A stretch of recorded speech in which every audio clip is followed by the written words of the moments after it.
je vais rebondir sur la conclusion d'Olivia sur la natalité. Effectivement, en fait, c'est une vraie question et une très bonne question. Je suis donc élue locale et je me rends compte tous les jours que c'est un choix politique qui est fait aujourd'hui d'externaliser finalement l'éducation des enfants. L'État a fait ce choix et pour illustrer mon propos, je vous donne juste quelques chiffres. Une place en crèche, par exemple, coûte à l'État 2 000 € par mois et par enfant. 2 000 € par mois et par enfant. Ça veut dire que l'État dépense parfois plus que ce que le ménage va gagner, ou en tout cas l'un des deux va gagner. Pour la cantine, c'est pareil. Le reste à charge pour une ville, c'est d'à peu près 9 € par repas. Ok, donc c'est un choix politique. L'État a fait le choix de dépenser tout cet argent pour dire aux parents, allez travailler, nous, on va s'occuper des enfants, on va dépenser 2 000 € pour une place en crèche. En revanche, si vous faites le choix de garder votre enfant, on va vous donner 449 €.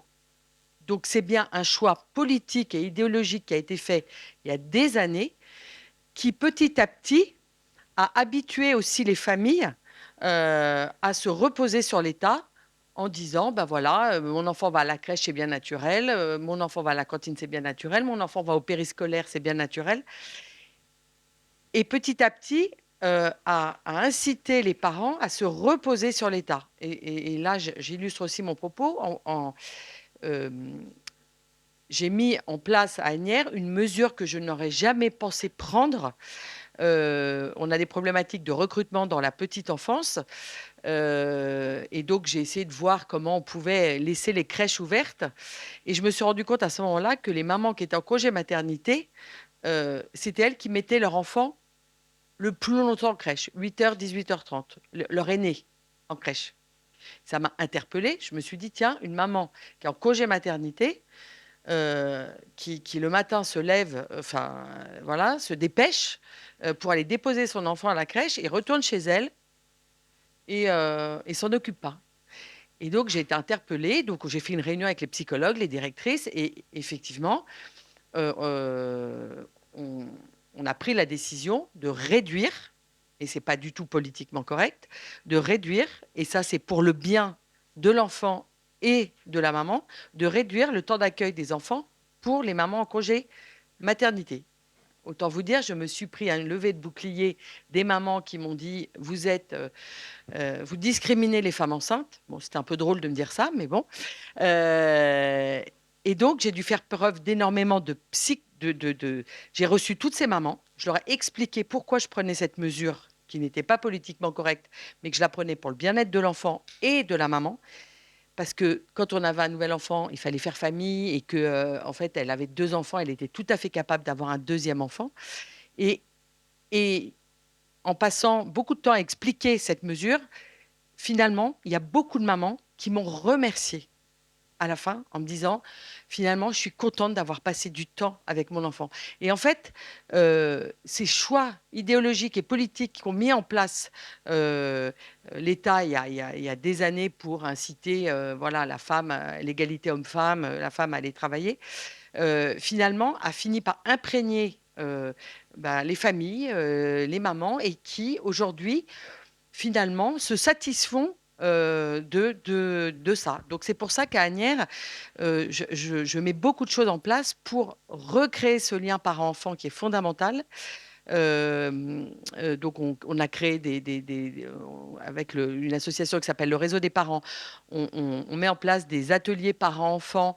Dans mes crèches, j'ai mis en place des ateliers de lecture pour inciter les parents à lire une histoire à leur enfant.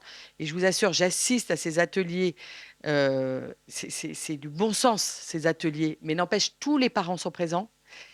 Et ils me disent merci madame. Et en fait, c'est un temps qu'ils passent avec leur enfant dans la crèche, et on leur redit l'importance de lire une histoire à leur enfant. On les invite à un temps de jeu où ils vont pouvoir jouer avec leur enfant.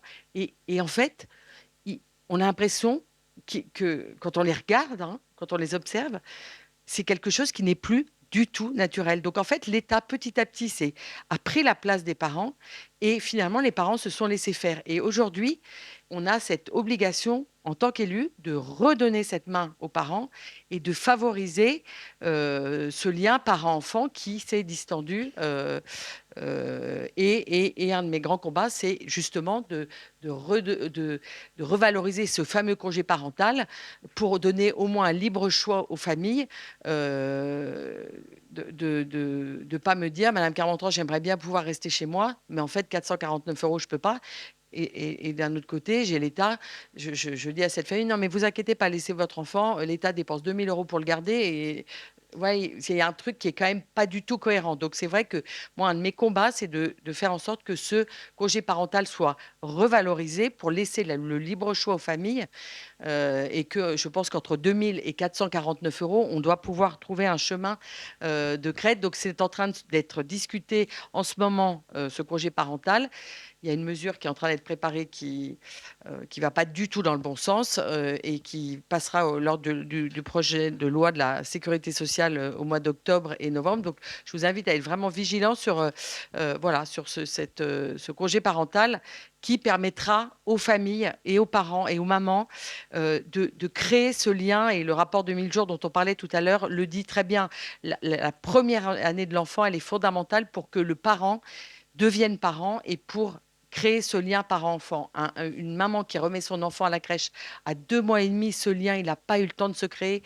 Le parent, il n'a pas eu le temps de prendre son rôle de parent. Et après, c'est très difficile voilà, de rattraper. Donc, je pense que cette mesure du congé parental est la première mesure fondamentale à prendre pour redonner aux familles l'envie et de s'occuper de leurs enfants.